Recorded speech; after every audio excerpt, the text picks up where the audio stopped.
भगवान बुद्धो महावीरो जुड़ित और पूरे एशिया महाद्वीप में 3 विश्वविद्यालय छे।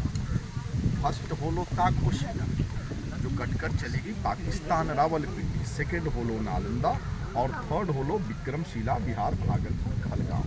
तो सबसे ओल्ड यूनिवर्सिटी छिलो ताक्षशिला, क्योंकि वहीं का स्टूडेंट्स छिलो चरक, चाणक्य, जीवक, पतंजलि, सुखदेव और फिर चाणक्य वहाँ का प्राचार्य, इसलिए वो हिंदू विश्वविद्यालय। नालंदा बौद्ध यूनिवर्सिटी, विक्रमशिला बौद्ध यूनिवर्सिटी। लेकिन जैसे ही पूरे एशिया महादेश में बौद्ध फैली तो वो भी कन्वर्ट हो गया बौद्ध यूनिवर्सिटी में, ताक्षशिला। तो वो हीनयान के लिए फेमस, नालंदा महायान के लिए फेमस और विक्रमशिला तत्वज्ञान वज्रज्ञान के लिए फेमस।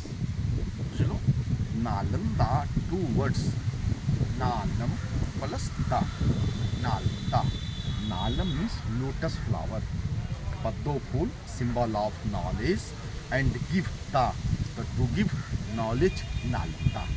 दूसरा है संस्कृत में, क्योंकि गुप्त पीरियड में संस्कृत आम बोली चाली की भाषा थी, वो हो गई न अलम ददाती इति नालंदा, न अलम ददाती इति नालंदा। इसका अर्थ हो जहाँ ज्ञान देने का ना कोई अंत हो उसे नालंदा कहा गया, चूँकि अलम मतलब अनंत हो, जिसका कोई अंत नहीं। लेकिन उसमें जो स्क्रिप्ट छिलो, लिपि जो छिलो, ब्राह्मी लिपि थी, जैसे आज देवनागरी। तो नालंदा में चीन के यात्री, बोलते चलेंगे दादा, तो चीन के यात्री वेनसांग और इत सिंह 7वीं शताब्दी में वो भारत आए।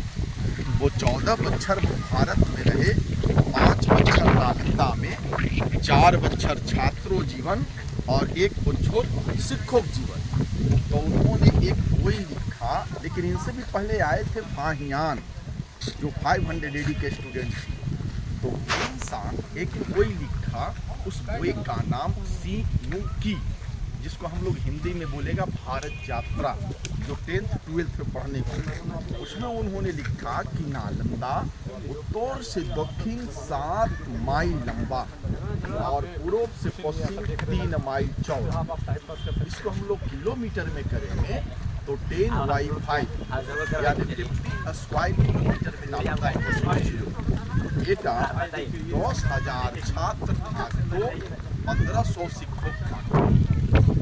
Average 7=1 teacher. এটা 3 লাইব্রেরি হলো, লাইব্রেরি নাম रत्नरंजन, रत्नोदर्पण, रत्नशाला।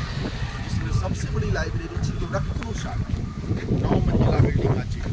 उस समय जो पठा सो कुछ पत्र नालंदा विश्वविद्यालय प्रतिष्ठा 413 AD।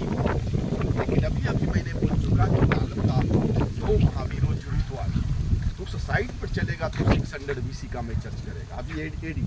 तो नालंदा जो प्रतिष्ठान हो कुमार गुप्तो द्वारा 5वीं शताब्दी 413 AD में हो, तार पूरे 200 बच्छर बाद कन्नौज राजा हर्षवर्धन आ गए, तो नेचुरल बिल्डिंग टूटी। तो मेरे हाथों को देखिए, नेचुरल बिल्डिंग टूटी तो इसको माटी से कवर्ट कर फिर नूतन बिल्डिंग हर्षवर्धन ने बना दी।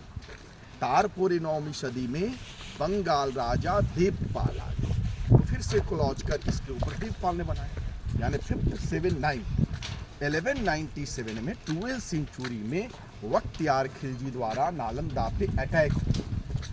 तो जो जिनिस पत्थर मिला सो ले लिया। छात्रों शिक्षक लोग विरोध किए, बहुत सारे शिक्षक छात्रों को जान मारी, बहुत सारे नालंदा नेपाल के तराई को नालंदा विश्वविद्यालय में आग लगा दी, जिसमें नालंदा 6 मंथ तक फायर हो गई। तो 12वीं सेंचुरी में सारा नालंदा इसी तरह से जमींदोज हो गई। आसपास के किसान लोग इस पे अरहर का खेती करने लगे। किसान को नहीं पता कि इसके नीचे नालंदा यूनिवर्सिटी, समझ में आई। तो ये सारा बोर्ड डिग आउट का बोर्ड, जिसका टाइम 17 है ना। तो ये जमींदोज हो गई। और जब हम लोग पे अंग्रेजी हुकूमत आई तो लगभग 200 बच्छर अंग्रेजी हुकूमत छिलो। तो अंग्रेजी हुकूमत के आर्कोलॉजिस्ट छिलो अलेक्जेंडर लॉर्ड कनिंघम। तो जो वेनसांग बोई लिखा था भारत यात्रा, उसी के माध्यम से नालंदा का खोज लो डिस्कवर कब होलो 1868 में हो। और इसका जो डिग आउट हलो 1915 टू 1937 22 ईयर्स तक 1 किलोमीटर बाई 1 किलोमीटर। और एक बार फिर साल